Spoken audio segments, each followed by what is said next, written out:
अपने मन में जिस चीज का विचार करोगे वही चीज तुम्हें मिलना शुरू होगी। अगर पैसे के बारे में विचार करते हो तो आपके पास पैसा आना शुरू होगा। अगर आप अपने प्यार के बारे में विचार करोगे तो आपको आपका प्यार जल्द ही मिलेगा। गौतम बुद्ध के अनुसार हम वही बनते हैं जो हम सोचते हैं। जिस तरह कोई व्यक्ति बुरी सोच के साथ बोलता या काम करता है तो उसे कष्ट ही मिलता है, वही यदि कोई व्यक्ति शुद्ध विचारों के साथ बोलता या काम करता है तो उसकी परछाई की तरह खुशी उसका साथ कभी नहीं छोड़ती है। वही गौतम बुद्ध की यह कहानी जो आज हम आपको बताने जा रहे हैं। इसे सुनने के बाद आप जीवन की सभी समस्याओं को चुटकियों में हल करने में सक्षम रहेंगे। दोस्तों, एक बार की बात है, महात्मा बुद्ध प्रवचन दे रहे थे। प्रवचन में आसपास के बहुत से लोग शामिल थे। सभी लोग ध्यान से बुद्ध को सुन रहे थे। कुछ देर में प्रवचन समाप्त हो गया। तब लोगों ने बुद्ध को प्रणाम किया और अपने अपने घर को चल पड़े। पर एक ये युवक वहां पर ही बैठा रह गया। बुद्ध की नज़र उस युवक पर पड़ी तो वे पूछ बैठे, क्या बात है वत्स, कोई जिज्ञासा है क्या? युवक बुद्ध के पास गया और प्रणाम करके बोला, प्रभु बहुत उलझन में हूँ, जितना इस बारे में सोचता हूँ उतना ही उलझ जाता हूँ। कैसी उलझन है वत्स? बुद्ध ने प्रश्न किया। युवक हाथ जोड़कर बोला, प्रभु यह संसार कितना विशाल है। संसार में लाखों करोड़ों लोग निवास करते हैं, उनमें भी एक से बढ़कर एक विद्वान कलाकार योद्धा। ऐसे में उन सब के बीच मुझ जैसे सामान्य प्राणी का क्या मूल्य है? युवक की बात सुनकर बुद्ध मुस्कुरा दिए। वे बोले, तुम्हारी जिज्ञासा का उत्तर मिल जाएगा, पर इसमें थोड़ा सा समय लगेगा। क्या तब तक मेरा एक छोटा सा काम कर सकते हो? प्रभु यह तो मेरे लिए गर्व का विषय है कि मैं आपके काम आ सकूं। युवक ने पुनः अपने हाथ जोड़ दिए और कहा, आप आदेश करें प्रभु। बुद्ध ने युवक को एक चमकीला पत्थर देते हुए कहा, तुम्हें इस पत्थर का मूल्य पता करना है, पर ध्यान रहे इसे बेचना नहीं है, सिर्फ इसका मूल्य पता करना है।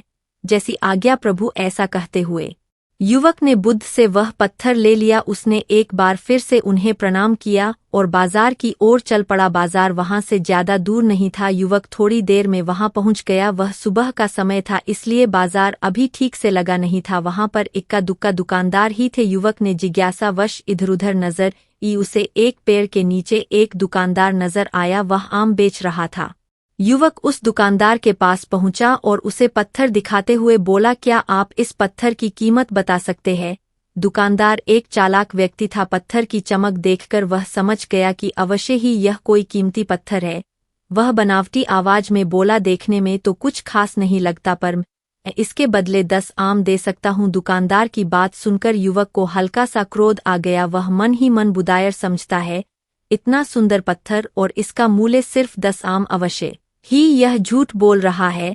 युवक को चुप देखकर दुकानदार बोल उठा, क्या कहते हो, निकालूं आम? पर युवक ने दुकानदार को कोई जवाब नहीं दिया। वह चुपचाप आगे बढ़ गया। सामने एक सब्जी वाला अपनी दुकान सजा रहा था।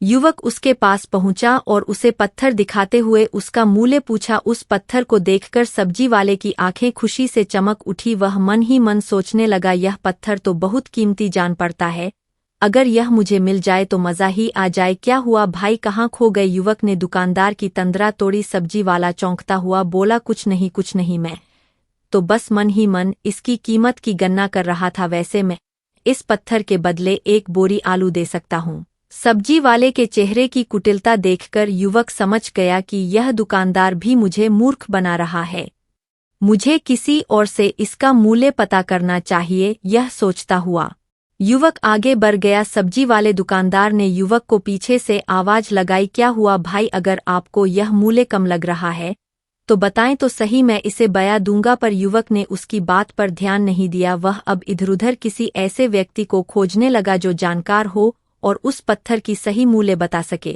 युवक को लग रहा था कि अवश्य ही यह कोई कीमती पत्थर है, शायद कोई जोहरी इसका सही मूल्य बता सके। यह सोचता हुआ युवक एक जोहरी की दुकान पर पहुंचा। जोहरी अपनी दुकान को अभी खोल ही रहा था। उसने युवक को अपनी दुकान की ओर आते हुए दूर से देख लिया था। साथ ही उसने युवक का हुलिया देखकर यह भी भांप लिया था कि यह कोई गरीब व्यक्ति है जो संभवत कोई गहना बेचने आया होगा। जोहरी ने हाथ जोड़कर युवक को नमस्कार किया और मुस्कुरा कर पूछा, बताए महोदय, मैं आपकी क्या सेवा कर सकता हूँ?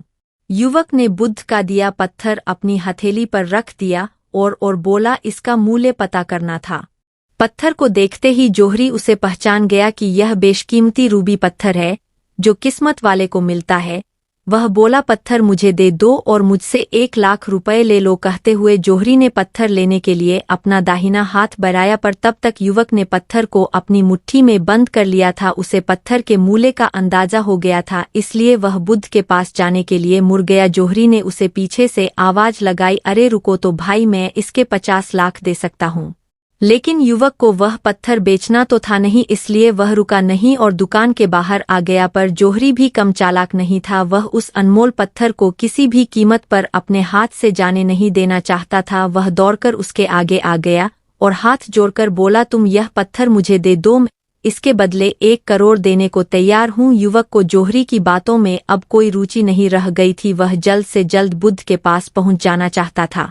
इसलिए ना तो वह रुका और ना ही उसने जोहरी की बात का कोई जवाब दिया। वह तेज तेज कदमों से बुद्ध के आश्रम की ओर चल पड़ा। जोहरी ने पीछे से आवाज लगाई, यह अत्यंत मूल्यवान पत्थर है, अनमोल है, तुम जितने पैसे कहोगे मैं दे दूंगा। यह सुनकर वह युवक परेशान हो गया, उसे लगा कि कहीं पत्थर के लालच में जोहरी उसे पकड़कर जबरदस्ती ना करने लगे, इसलिए वह तेजी से आश्रम की ओर दौड़ पड़ा। युवक जब बुद्ध के पास पहुंचा तो वह बुरी तरह से हाफ रहा था। उसे देखकर बुद्ध मुस्कुरा दिए, फिर भी उन्होंने अपने चेहरे से कुछ भी जाहिर नहीं होने दिया। वे बोले, क्या बात है वत्स, तुम कुछ डरे हुए से लग रहे हो।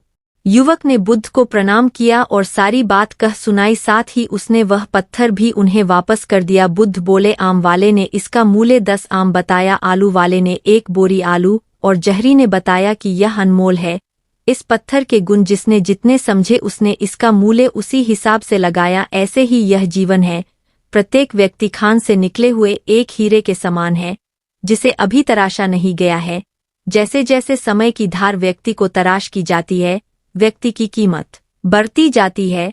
यह दुनिया व्यक्ति को जितना पहचान पाती है, उसे उतनी ही महत्ता देती है। कहते हुए बुद्ध एक क्षण के लिए रुके, फिर बोले, किंतु आदमी और हीरे में अंतर यह है, हीरे को कोई दूसरा तराश होता है और व्यक्ति को अपने आप को स्वयं ही तराशना पड़ता है, और जिस दिन तुम अपने आप को तराश लोगे, तुम्हें भी तुम्हारा मूल्य बताने वाला कोई ना कोई जोहरी मिल ही जाएगा। गौतम बुद्ध उस लड़के को यह सिख देना चाहते थे कि जो इंसान अपने मन में खुद के बारे में विचार करता है, वह व्यक्ति उसी के समान बनता जाता है। किसी इंसान को अगर दुनिया की किसी भी चीज से सच्चे मन से लगाव हो तो वह इंसान उस चीज को प्राप्त कर लेता है। वही जो इंसान अपनी मनचाही चीज को प्राप्त करने में असमर्थ है, उस इंसान ने अपने मन में सच्चे भाव से उस चीज को चाहा नहीं होता है। वही दोस्तों, गौतम बुद्ध की इस प्रेरणादायक कहानी को आप अपने मित्रों के साथ शेयर जरूर कीजिए, ताकि उन्हें भी गौतम बुद्ध के असल ज्ञान के बारे में पता चल सके। और कमेंट बॉक्स में नमो बुद्धाय लिखना ना भूले। नमो बुद्धाय।